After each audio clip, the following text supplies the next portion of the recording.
Na cidade de Chipre, em 300 a.C., vivia um comerciante muito rico chamado Zenão. Durante uma viagem da Fenícia ao Pireu, seu barco afundou, junto com toda a sua carga. Por causa desse único evento, um evento que estava totalmente fora do controle de Zenão ou de qualquer pessoa, este homem muito rico de repente ficou pobre em um instante. Imagine que você fosse Zenão.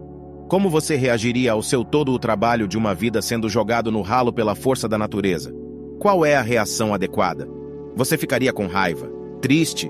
Você sentiria que a vida te enganou? Para a maioria de nós, todas essas seriam reações normais, mas não para Zenão, o pai do estoicismo. Uma pequena mudança dura uma eternidade, e uma pequena reformulação do a mentalidade pode se transformar em mudanças maiores e mais impactantes no futuro. O cerne do estoicismo é a própria definição de aceitação e indiferença. Depois de ler as obras de Sócrates e de outros grandes filósofos, Zenão criou e ensinou o estoicismo. Segundo Zenão, embora não tenhamos muito controle sobre o que nos acontece, temos controle de como isso nos afeta e devemos usar esse controle com grande efeito. Em vez de chorar pelo leite derramado, ou, neste caso, pelos bens afogados, Zenão concentrou-se em manter sua compostura sobre a situação, permanecendo calmo e neutro, apesar de sua situação difícil. Hoje, as pessoas inadvertidamente veem os estoicos como pessoas que não podem ser quebradas, pessoas que não costumam chegar a extremos emocionais, passando por coisas como acessos de raiva ou crises de ansiedade. Mas a ideia original por trás do estoicismo era muito mais do que isso. Em vez de apenas uma forma de descrever pessoas sem emoções, o estoicismo era uma forma de ver, descrever e compreender o mundo. Era um modo de vida, e esse modo de vida perdurou durante séculos. A filosofia estoica pode ser aplicada a situações hoje da mesma forma que foi aplicado há milhares de anos, e seus benefícios são igualmente impactantes. O estoicismo nos permite processar essas emoções negativas a partir de experiências negativas e transformá-los em pensamentos que nos dão uma perspectiva única do mundo. A perspectiva é tudo, e todas as pessoas no mundo têm experiências diferentes e, portanto, diferentes perspectivas sobre as coisas. Como os estoicos reuniam, discutiam e ensinavam filosofia em locais públicos, sua filosofia geral era amplamente conhecida.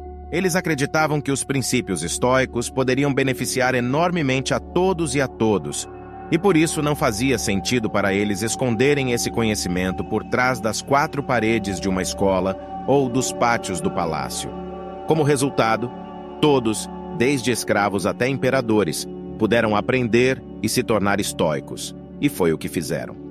Alguns dos estoicos mais notáveis do mundo incluem Epicteto, que se traduz como adquirido, pois ele já foi possuído como escravo, Sêneca, que era um estadista renomado, e Marco Aurélio, um imperador romano e um dos homens mais poderosos que já existiram. Os primeiros estoicos praticavam o que pregavam, evitando todas as formas de segregação e liderando a luta contra a desigualdade. Inventaram até a palavra cosmopolita, que significa literalmente cidadão do mundo. Quando as pessoas ouvem essa palavra agora, pensamos em cidades como Nova York, Toronto, Dubai e Londres, porque de quão diversos eles são, este era o tipo de unidade e união que os estoicos pregavam. Na época da fundação do estoicismo, as mulheres não tinham permissão para seguir filosofia, mas os estoicos discordavam completamente disso. Musonius Rufus, professor de Epicteto, disse uma vez: "Não são apenas os homens que possuem avidez e uma inclinação natural para a virtude, mas as mulheres também. As mulheres ficam tão satisfeitas quanto os homens com atos nobres e justos, e rejeitar o oposto de tais ações. Sendo assim, por que é apropriado que os homens procurarem e examinar como elas poderiam viver bem, isto é, praticar filosofia, mas não mulheres?" Mesmo numa época em que não era popular, as mulheres foram autorizadas a aprender livremente sobre o estoicismo e a se tornarem estoicas. Então, por que tantas pessoas adotam o estoicismo como modo de vida? Em um mundo cheio de acontecimentos inesperados, nossas emoções tendem a atrapalhar as coisas. Na verdade, não ficamos tristes porque coisas ruins acontecem conosco, ficamos tristes porque coisas ruins e inesperadas acontecem conosco. A chuva é uma coisa boa, ajuda a regar nossas plantas fornece água para o gado e mantém a temperatura fresca e úmida.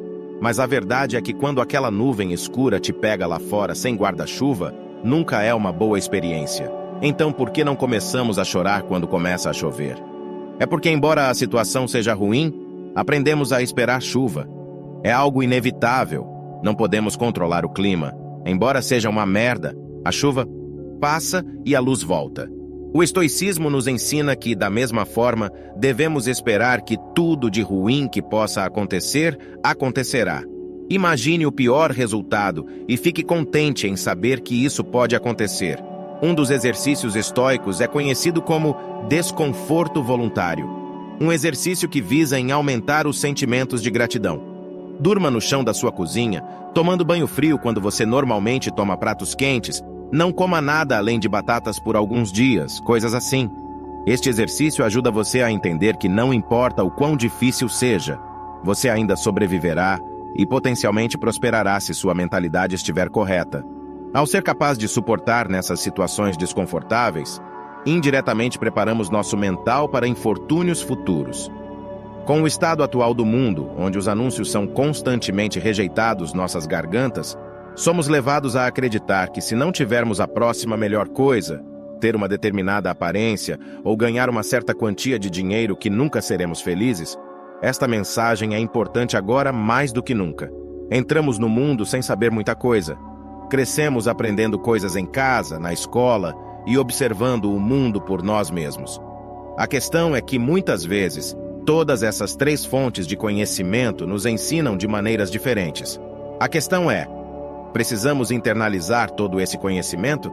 Se o fizermos, poderemos, sem saber, estabelecer expectativas irrealistas para as nossas vidas, deixando-nos, em última análise, desapontados e insatisfeitos no final. Isso não é maneira de viver. Em vez disso, deveríamos nos concentrar em melhorar a nós mesmos, para nós. Deveríamos fazer as coisas por nós mesmos, e somente por esse motivo, anexando qualquer externo esperança ou apegos secundários às ações que realizamos quase sempre levam à decepção. Na maioria das vezes, acabamos tentando preencher esse vazio com coisas externas, gastando todo o seu dinheiro em um carro chique, uma casa ou até mesmo começando uma família. Às vezes fazemos tudo dessas coisas pelo seu valor externo e não pelo seu valor interno. Mas o estoicismo ensina que, se você encara a vida dessa maneira, você coloca sua felicidade nas mãos de forças externas, forças que sempre podem falhar. Os carros quase sempre quebram, desastres naturais devastam cidades inteiras e as taxas de divórcio aumentam cada vez mais a cada ano. Mas mesmo as coisas gratuitas da vida têm um custo. O custo do espaço, tanto físico quanto mental. Como escreveu Sêneca, aprender a viver com menos criará espaço em sua vida para as coisas que realmente importam para você. Em vez disso, devemos colocar a nossa felicidade no nosso valor intrínseco como seres humanos e em nada temos ou podemos adquirir fisicamente. Devemos optar por fazer o nosso melhor para manter a cabeça fria, independentemente do que a vida nos jogue. Porque independentemente do que queremos, no final das contas, não temos controle sobre a maioria das coisas que acontecem conosco, mas temos todo o controle sobre como reagimos a essas coisas. Essa é a dicotomia do controle, o princípio mais importante da filosofia estoica. Nas palavras de Epicteto, a principal tarefa da vida é simplesmente esta: identificar e separar assuntos para que eu possa dizer claramente para mim mesmo quais são externos e não sob meu controle, e que têm a ver com as escolhas que eu realmente controlo. Os estoicos ensinam que devemos aprender a separar o que podemos controlar daquilo que não podemos controlar. Precisamos determinar nosso valor não com base em coisas que não podemos controlar, mas das coisas que podemos. Esforçar-se por objetivos é uma boa característica, mas desmoronar quando essas coisas não acontecem do seu jeito é, do ponto de vista estoico, inútil. Fazer vídeos no YouTube é muito mais fácil do que ser um imperador romano, mas ainda pode revelar-se um desafio às vezes. Primeiro, você deve formar sua ideia, o que leva uma eternidade. Então pesquise essa ideia. Descarte-a porque é uma merda. Comece de novo, faça o roteiro do vídeo, crie o vídeo, edite-o, Faça a miniatura, o título e tudo mais antes de clicar no upload.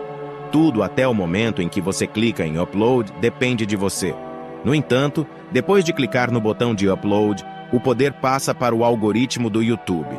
Ainda assim, muitas pessoas julgam o sucesso de seu canal no YouTube ou conta do Instagram com base em como muitas visualizações e assinantes ou seguidores que possuem, cujas métricas, em sua maioria, estão além do seu controle.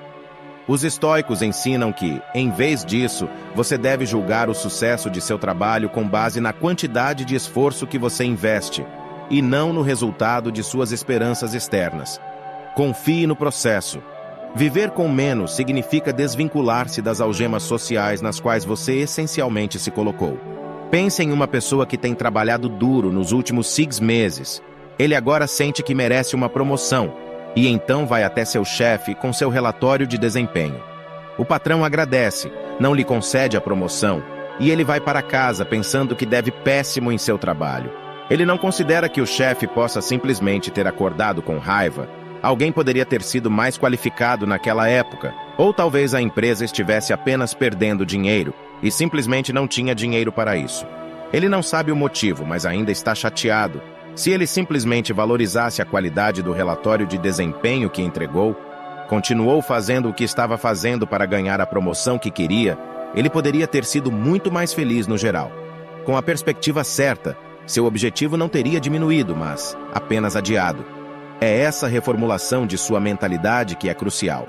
Um verdadeiro estoico não vê em seus sucessos com base no ganho financeiro de seus empreendimentos, mas é confortado por o facto de poderem viver uma vida confortável sem todas as coisas que o dinheiro pode comprar. Existem as 4 principais virtudes do estoicismo: sabedoria, coragem, temperança e justiça. Sabedoria é ser capaz de separar entre o que é interno e o que é externo, e a habilidade de escolher nossa reação às coisas que nos acontecem. Como disse Viktor Frankl, entre estímulos e resposta, há um espaço. Nesse espaço está o nosso poder de escolher a nossa resposta. Coragem, 2 palavras. Persistir e resistir. Temperança ou moderação foi o que acabei de fazer ali, fazendo mais com menos, dizer mais com menos palavras. Enquanto Jeff Bezos e Elon Musk brigam no topo da lista da Forbes, os estoicos acreditam que o limite da riqueza deveria ser simplesmente ter o que é essencial, e então ter o que é suficiente. A justiça é a mais importante de todas as virtudes. Instrui que ninguém deve fazer mal a outrem, porque todos nascemos uns para os outros, para fazer o bem uns aos outros, e não a nós mesmos.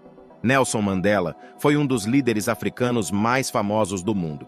Enquanto lutava contra o apartheid, foi condenado à prisão perpétua, onde permaneceu por 27 anos antes de finalmente ser libertado.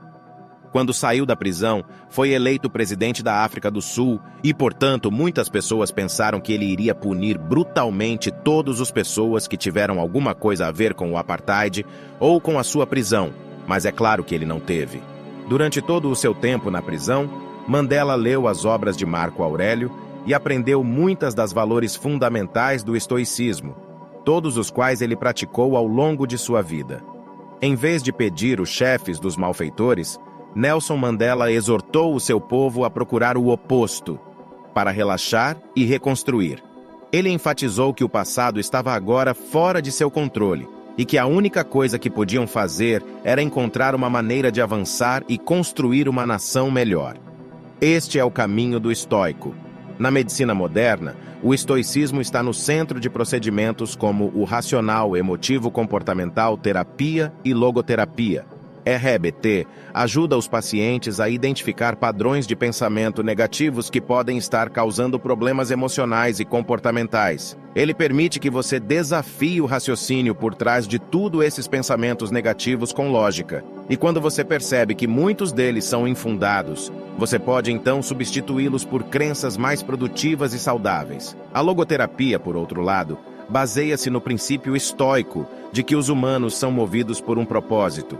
Mesmo nas situações mais sombrias, podemos encher as nossas vidas de significado e felicidade simplesmente descobrir qual é esse propósito. Como muitos de nós sabemos, é mais fácil falar do que fazer. É um processo, assim como todo o resto. Temos que religar a maneira como pensamos. Fora com o velho, entre com o novo. Para resolver nossos problemas com felicidade, devemos praticar a autoestima, redirecionando nossa definição de valor para as coisas que podemos controlar. Podemos parar de nos fixar no coisas que não podemos controlar e, no geral, podemos levar uma vida muito mais feliz e plena.